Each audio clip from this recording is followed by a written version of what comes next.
Bom, olá turminha, olá jovens. Nós vamos partir agora para o nosso último módulo, né? O módulo número 8 da revisão 2, tá? Tá lá na nossa página 288, os exercícios de aplicação. Então, pessoal, esse módulo é um módulo bem diversificado, tá? Nós vamos trabalhar aqui basicamente com 3 temas. Sistema endócrino, né? Os hormônios. Vamos falar também sobre músculos, né? O sistema muscular. E vamos falar sobre reprodução. Então, um tema bem característico, né? Abordado principalmente em segunda fase dos vestibulares, de maneira geral. Tá? Então, vamos dar uma olhadinha o que tem pra gente nesse módulo 8.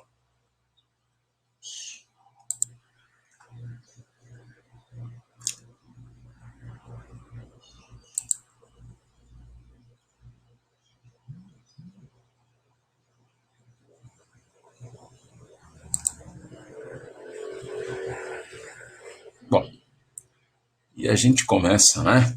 Esse nosso módulo 8, lá na página 288, uma questãozinha falando sobre o sistema endócrino, especificamente sobre diabetes mellitus. Então, a gente não pode esquecer que o termo diabetes é uma designação para anomalias corporais que envolvem a produção excessiva de urina. E tem 2 tipos de diabetes. Você tem o diabetes insípidos, que é pela falta do ADH, pela falta do hormônio antidiurético. Aí a gente tem o diabetes mellitus, ou melito, né? Melito, que envolve o metabolismo do açúcar, envolve a falta da insulina ou o fato dela não funcionar. Certo? Então, diabetes mellitus é uma doença que atinge cerca de 9% da população brasileira. Está associada a um distúrbio hormonal que compromete a manutenção dos níveis normais de glicose no sangue.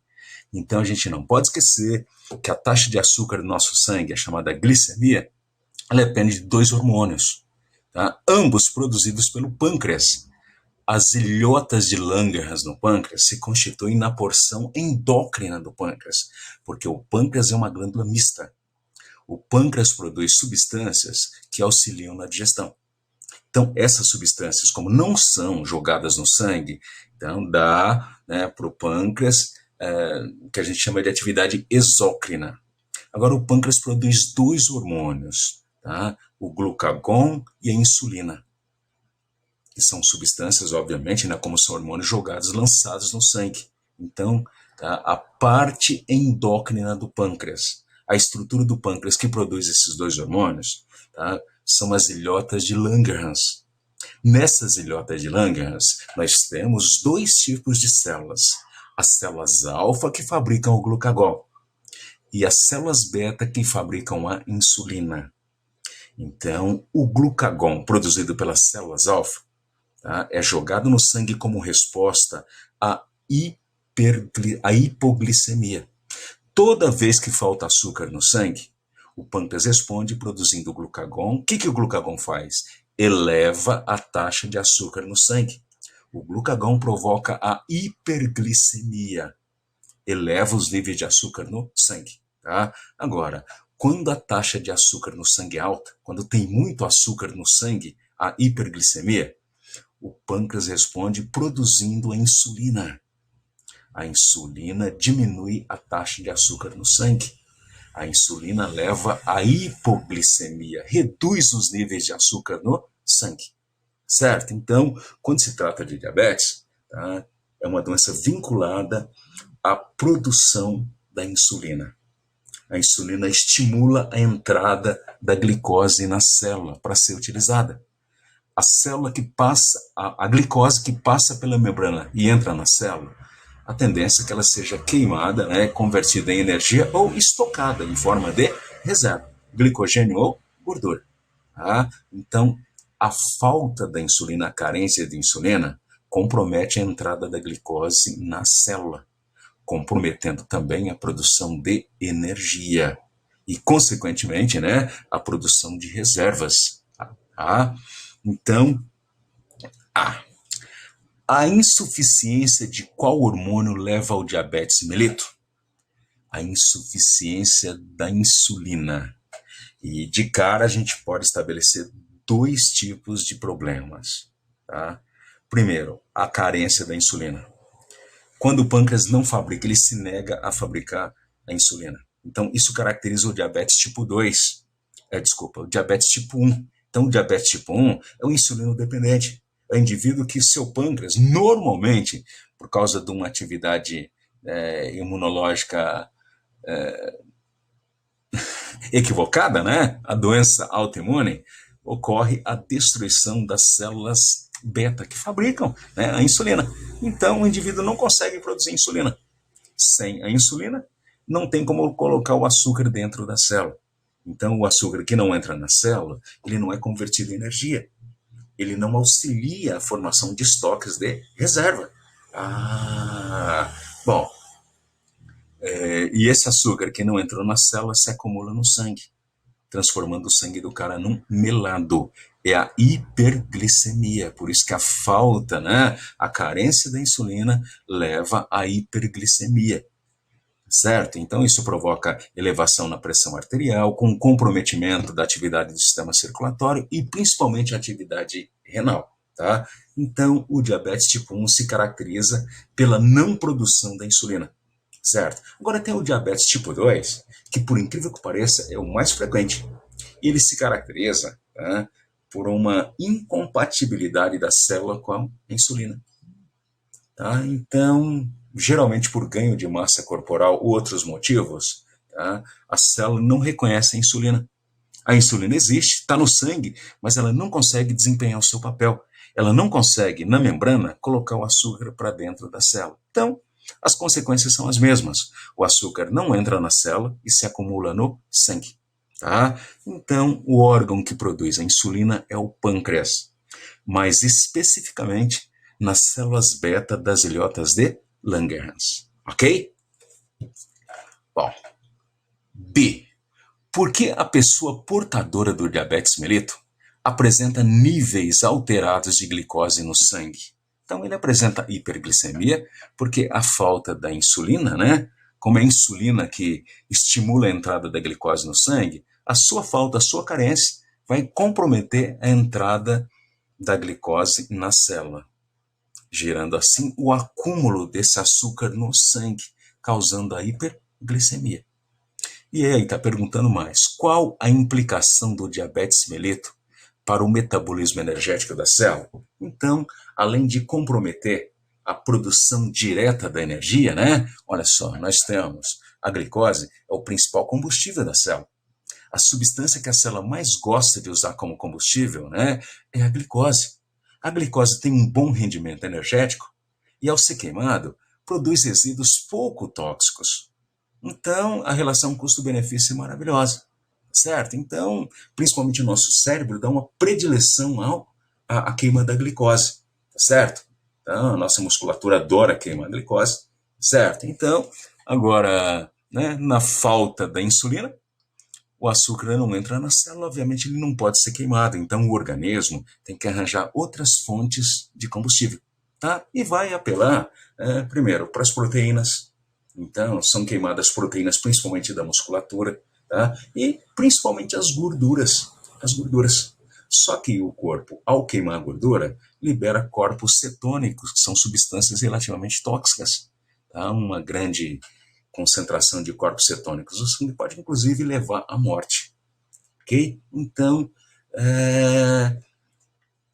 o diabetes mellitus, além de causar prejuízo em nível energético, né, o metabolismo energético, afeta também a circulação, tá, e a atividade renal. Não se esqueçam, tá, a elevação da pressão arterial, porque a glicose ela é muito solúvel. Quando se acumula glicose no sangue, significa que o sangue fica mais concentrado. Aí ele passa a absorver mais água dos tecidos e, consequentemente, ele fica mais volumoso. Esse aumento no volume do sangue, tá, eleva a pressão arterial, comprometendo a saúde das artérias, a saúde do coração e também a atividade renal. Para vocês terem uma ideia, mais de 95% das pessoas que recorrem à hemodiálise são por causa do diabetes. Tá certo? Então, uma questãozinha muito bonita, muito legal, tá? E muito moderna. E aqui a nossa questão número 2, está aqui número 2, encontrou, né? Então essa questão número 2, ela diz respeito a músculo, atividade muscular. E fala sobre um assunto muito recorrente nos últimos tempos, tá? Que são os tipos de fibras que constituem a nossa musculatura esquelética. Tá? Aquele papo de fibra branca ou fibra do tipo 2, né? E a fibra vermelha ou fibra do tipo 1.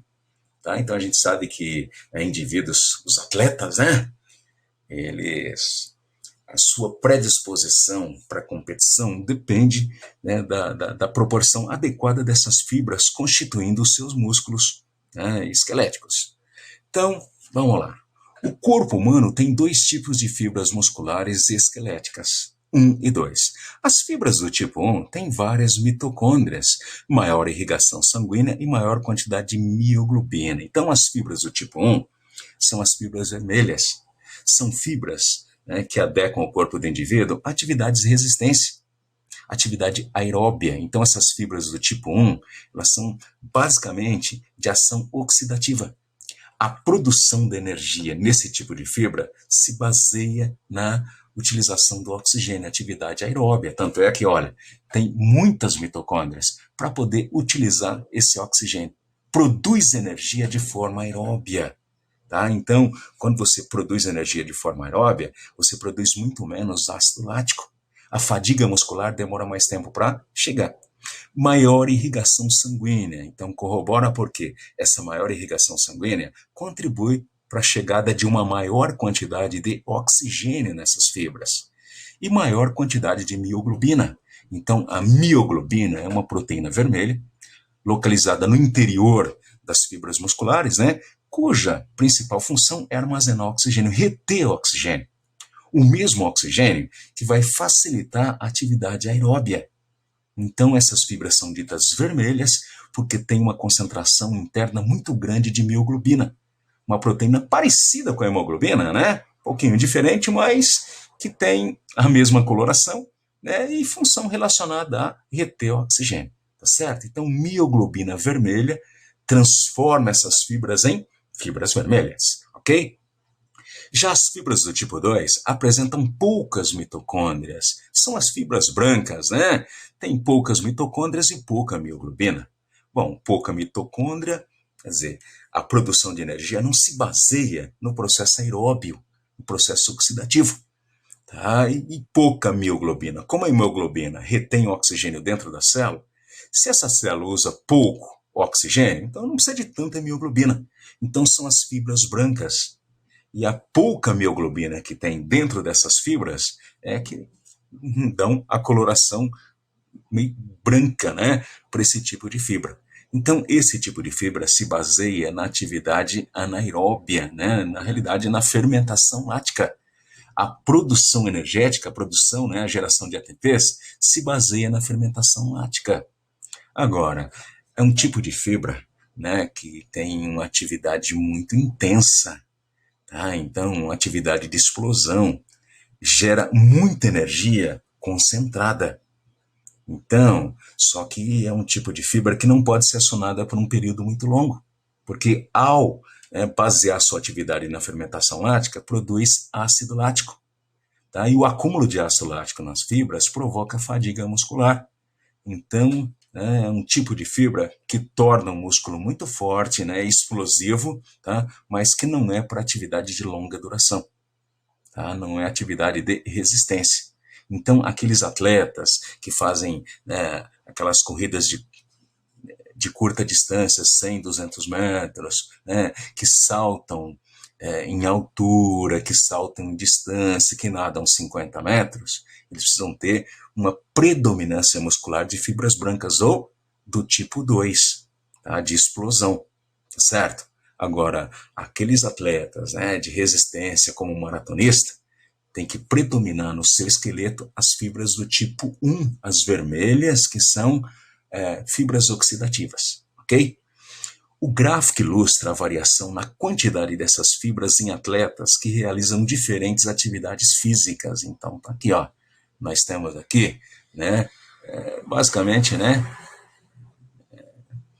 3 atletas. O atleta 1, ó, que ele tem predominância da fibra do tipo 1.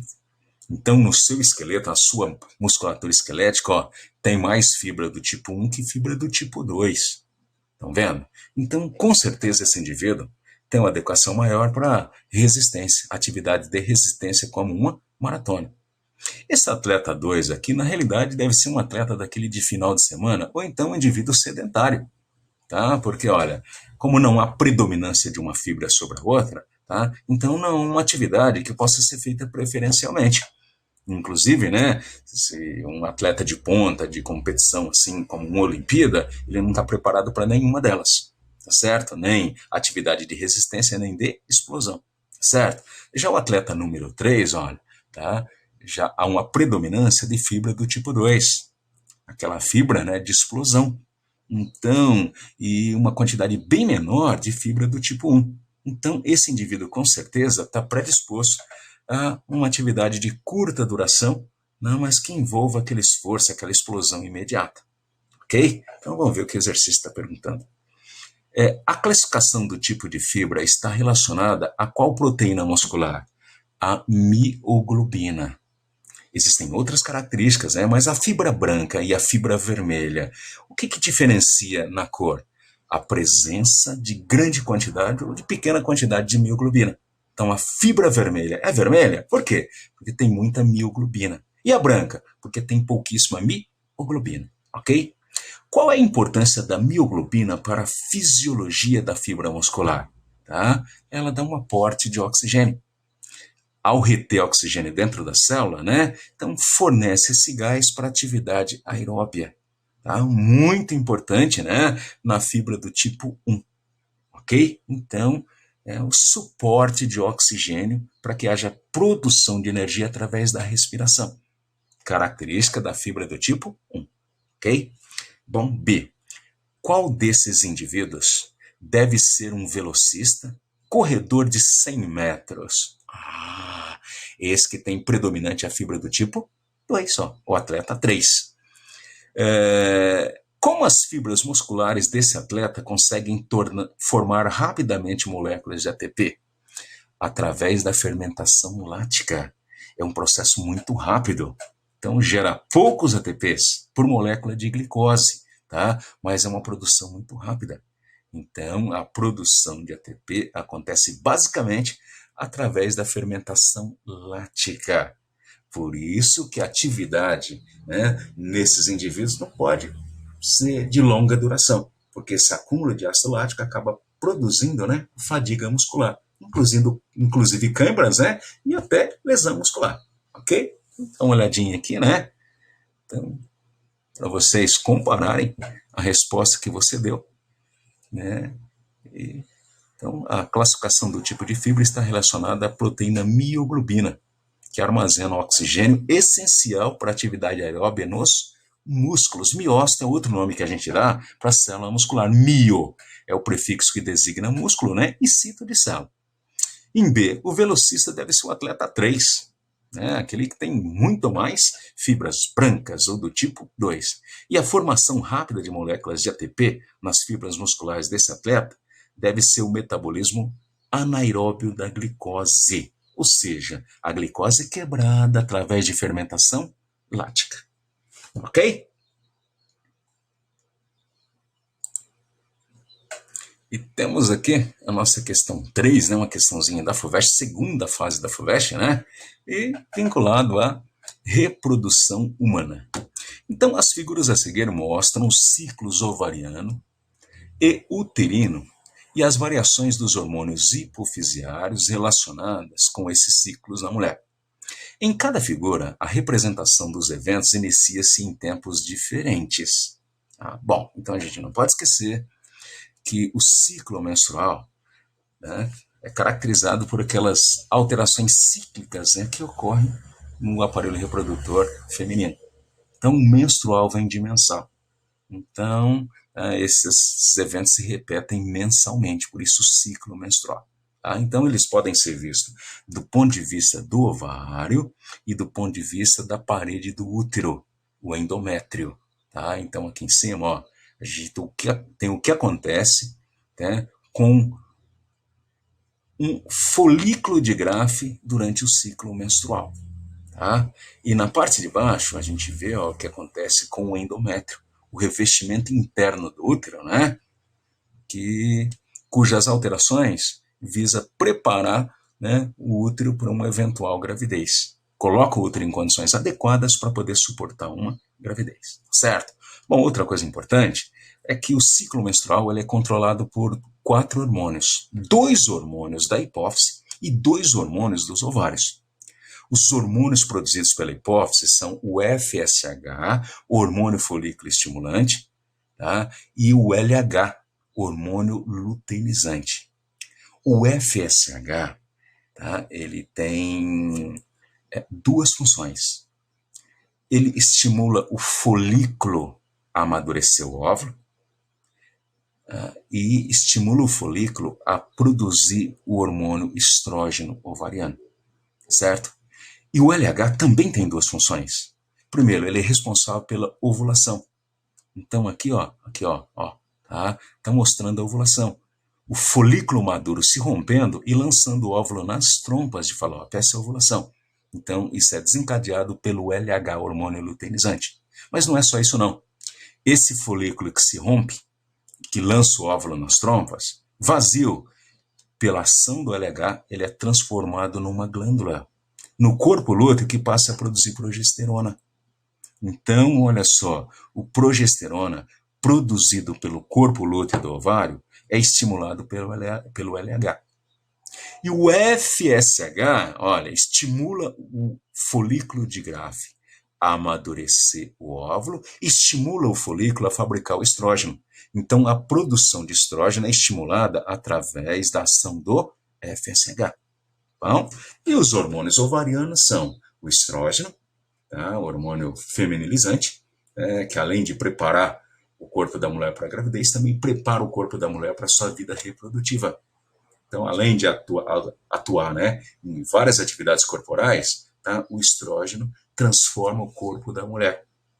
Pega o corpo da menininha, né, e coloca em condições reprodutivas. Aquelas alterações, né, que caracterizam, né, a puberdade na mulher é determinada basicamente pela ação do estrógeno. Então a gente fala que, né, o estrógeno faz pela mulher o que a testosterona faz pelo homem, ok? E o progesterona, também ovariano, é responsável por preparar o corpo da mulher, né, não só o útero, né, mas também a sua mente, para uma gravidez. Tanto é que durante a gravidez, a taxa de progesterona no sangue da mulher tem que estar muito alta, senão a gravidez não se mantém, ok? Bom, então vamos lá, vamos ver o que está acontecendo aqui. No ciclo ovariano, o que acontece dentro do ovário? Olha só. A mulher, quando nasce, tem cerca de 400 mil óvulos imaturos. Cada um desses óvulos imaturos está dentro de uma bolsinha, né? O folículo de Graafi. Tá? Então, a cada ciclo menstrual que se inicia com a menstruação, o dia que a mulher está menstruando pela primeira vez naquele mês, é o início do seu ciclo menstrual. Então, o ciclo menstrual começa com o primeiro dia de sangramento e termina, obviamente, no dia anterior à menstruação seguinte. Então, com o início do sangramento da menstruação, se inicia o ciclo menstrual, tá? E esse folículo começa a amadurecer o óvulo. Por ação do FSH, ele começa a amadurecer o óvulo e começa a produzir o estrógeno. Então, à medida que o folículo vai amadurecendo o óvulo, vai aumentando também no sangue, tá, a taxa de estrógeno. Num determinado momento, tá, esse óvulo está maduro e a taxa de estrógeno também está muito alta. Então, nesse momento, tá, por feedback negativo, a hipófise para de produzir o FSH e passa a produzir o LH. Então, esse pico de LH coincide com a ovulação. Então, o folículo maduro literalmente explode, lançando o óvulo nas trompas. É a ovulação. Então, esse pico de LH induziu a ovulação. Certo? Então, toda vez que no ciclo menstrual aparece um pico de LH, esse é o dia da ovulação. Mas, como eu disse para vocês, olha, tá? Esse folículo que se rompeu, que ovulou, por ação do mesmo LH, ele é transformado no corpo lúteo, que passa a produzir progesterona. E esse progesterona, ele vai alterar o endométrio. Ele vai preparar o endométrio para receber um eventual embrião. Afinal de contas, a mulher acabou de ovular. Ela tem um óvulo, né, pronto para ser fecundado nas suas trompas. Se houver essa fecundação, pode ocorrer uma gravidez. Então, o útero tem que estar preparado. Então, logo em seguida, no dia da ovulação, a produção de progesterona vai transformar o endométrio, vai torná-lo mais espesso, vascularizado, cheio de secreções, ou basicamente em condições de receber um embrião. Tá? Então, esse endométrio vai crescendo, crescendo, vai se tornando espesso e tal. Só que é o seguinte, depois de um certo tempo, né? Se não há a gravidez, o corpo lúteo morre. Tá? Por que ele morre? Porque a taxa alta de progesterona que ele está produzindo inibe a produção do LH. Sem o LH, o corpo lúteo morre. Lembra? O corpo lúteo depende do LH. Sem o LH, né, o corpo lúteo morre e para de produzir o progesterona. Então, o corpo lúteo, né, degenera e se transforma em corpo branco, o corpo albicans. Mas o mais importante mesmo é que ele para de produzir progesterona. E ao parar de produzir progesterona, vem a menstruação. Inicialmente, a TPM, a tensão pré-menstrual. Em seguida, a menstruação. Então, a menstruação se deve à queda na taxa de progesterona. E a queda na taxa de progesterona se deve à degeneração do corpo lúteo, que é a sua fonte. Certo? Bom, começou a menstruação, já inicia um outro ciclo. E como é um ciclo, né? Começa tudo de novo. Ok? Então vamos dar uma olhadinha aqui para ver o que o exercício está perguntando sobre isso. Ó, então ele mostra aqui os hormônios da hipófise. No C, ó, tá? O FSH, ó, tá? Na linha mais clara, tá? Que representa o amadurecimento do óvulo e a produção de estrógeno. Certo? E aqui, ó, a linha mais escura representa o LH. Então, o LH, olha, esse pico de LH coincide com a ovulação.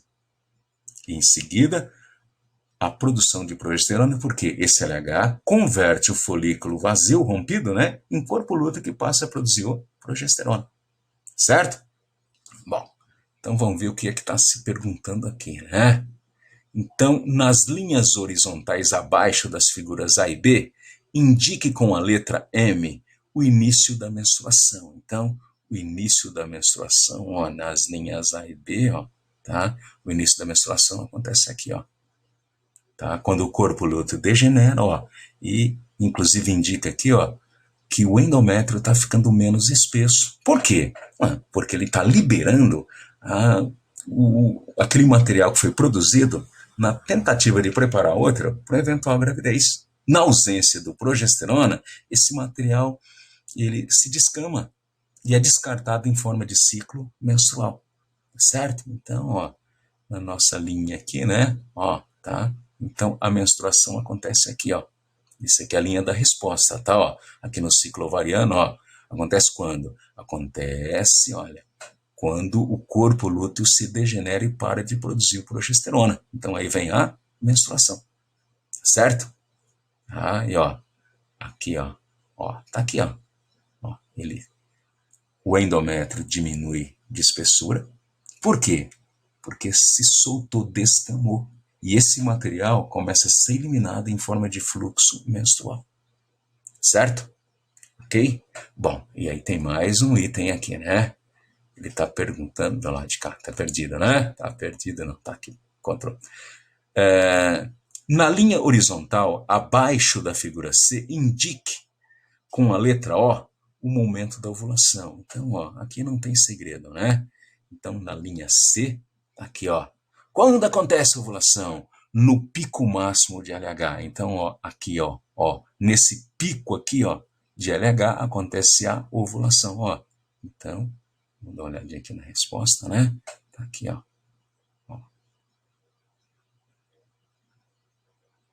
Tá aqui, ó. O de ovulação, ó. Tá aqui, ó. Nesse momento aqui, ó. Elevou a taxa de LH, automaticamente acontece a ovulação. Ok? Não se esqueçam desse detalhe. Bom, aqui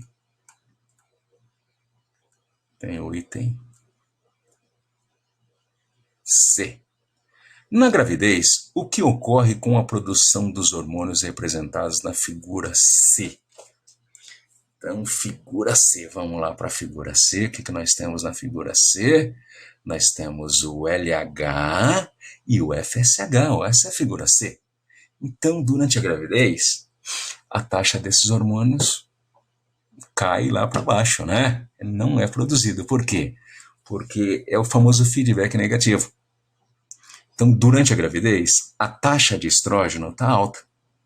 Então, a mulher tem que manter a taxa de estrógeno alta durante a gravidez, senão não tem gravidez. E quando a taxa de estrógeno está alta, inibe a produção do FSH, é o feedback negativo. Então, taxa alta de estrógeno inibe a produção do FSH. Por isso que a mulher não amadurece o óvulo durante a gravidez. Tá? E o LH? Durante a gravidez, a taxa de progesterona tem que ser mais alta ainda do que a taxa de estrógeno. Então, com a taxa alta de progesterona durante a gravidez, inibe a produção do LH. Por isso que a mulher não ovula. Então, durante a gravidez, com estrógeno e progesterona em alta, a mulher deixa de produzir o FSH, né, que amadurece o óvulo, e deixa de produzir o LH, responsável pela ovulação. E, inclusive, foi essa descoberta que gerou a pílula anticoncepcional. Então, a gente não pode esquecer que quando a mulher está tomando a pílula anticoncepcional, é como se ela estivesse grávida. Com as taxas altas de estrógeno e progesterona, tá? Ela não produz o FSH, não amadurece o óvulo, consequentemente. E não produz o LH, consequentemente não ovula. Tá certo? Então, uma questãozinha muito, muito, muito interessante, tá? E muito abrangente. Ok, pessoas? Então, tá aqui, ó, tá? A nossa resposta, né, bem completa, ó. Tá bom? Olha. Onde está a menstruação, aqui onde está a menstruação e aqui onde acontece a ovulação.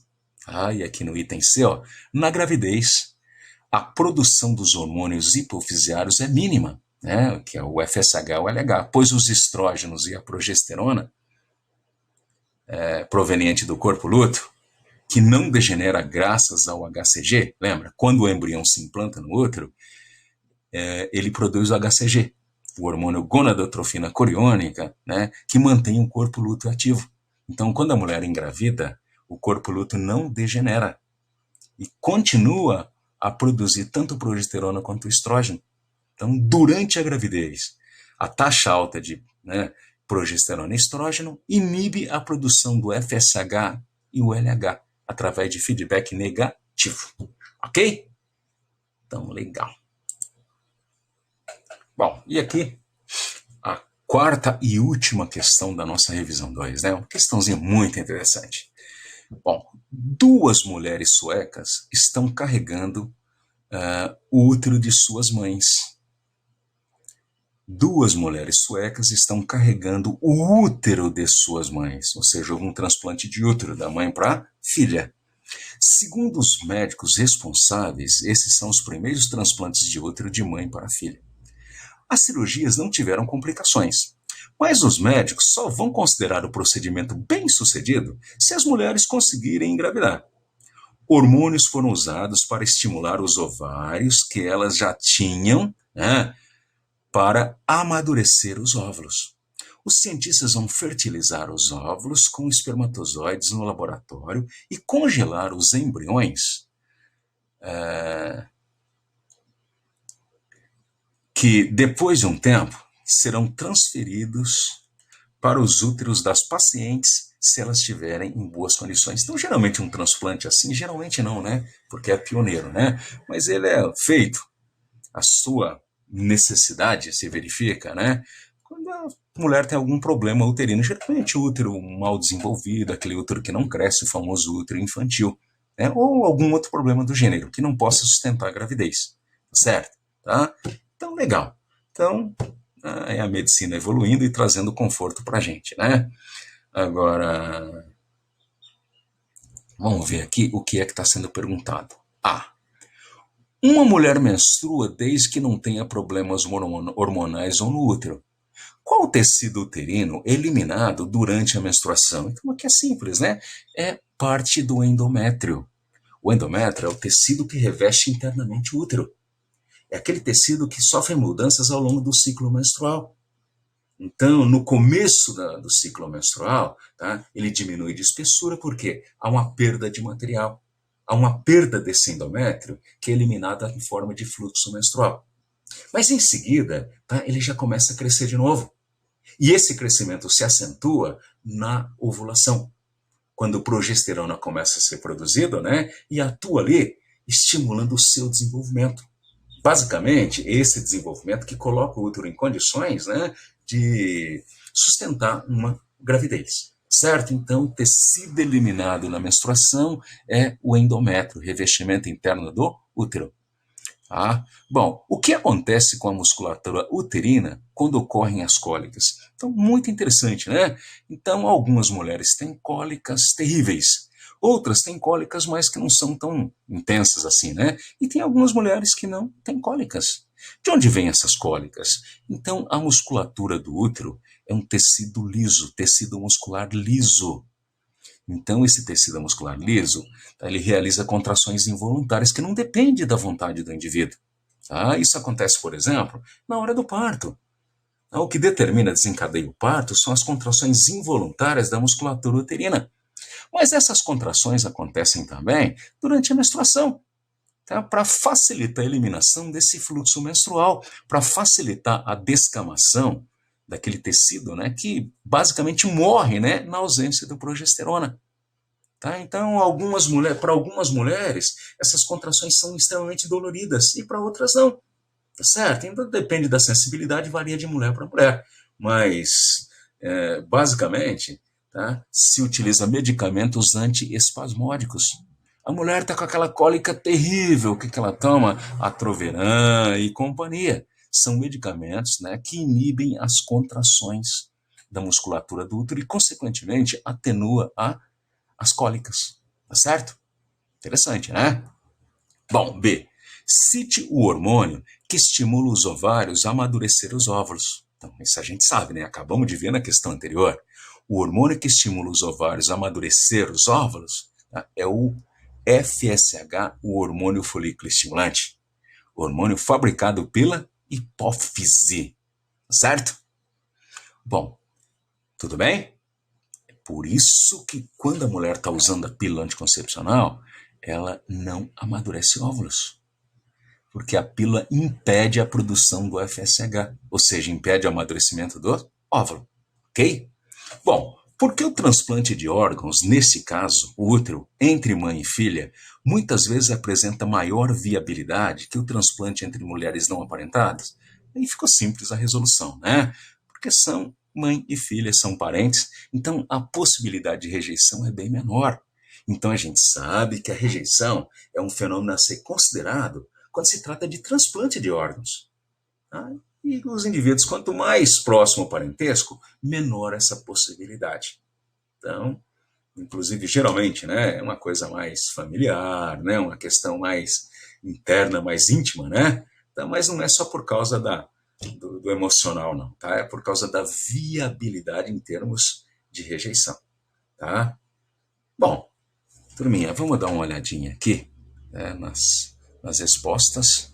Deixa eu minimizar para você comparar com o que você botou aí. Tá aqui. Então, o tecido eliminado na menstruação é endométrio. E durante as cólicas, né, a musculatura uterina se contrai, justamente para poder facilitar a eliminação do endométrio. E no item B, o hormônio que estimula os ovários a amadurecer é o hormônio folículo estimulante, né, ou FSH. E o transplante entre a mãe e a filha se mostra mais viável por haver menor risco de rejeição, dado o parentesco genético. Tá certo, pessoal? Então, turminha, aqui termina a nossa R2. Tá? Então, espero que tenha sido de grande valia para vocês. Tá? E aquilo, gente, tá? Tranquilidade. Vamos lá, vocês sabem, vocês estão citando uma segunda fase, você domina o conteúdo. Então, o segredo agora é se esmerar para apresentar esse conteúdo da melhor forma possível, tá? Então, volto, né, a bater naquela tecla. Sem encher linguiça, mas também sem mutilar sua resposta. Ah, tenta na sua prova, né, dar uma controlada no tempo para que você possa dar uma, duas ou até mais, né, que duas revisadas na resposta. Volto a dizer, a redação é muito importante. Você está expressando uma ideia, você tem que ser convincente, certo? Então, olha, estamos juntos, tá? Espero que vocês venham nos notificar dos seus ótimos resultados, tá bom? Beijo para vocês e até. Até uma resposta boa, tá bom?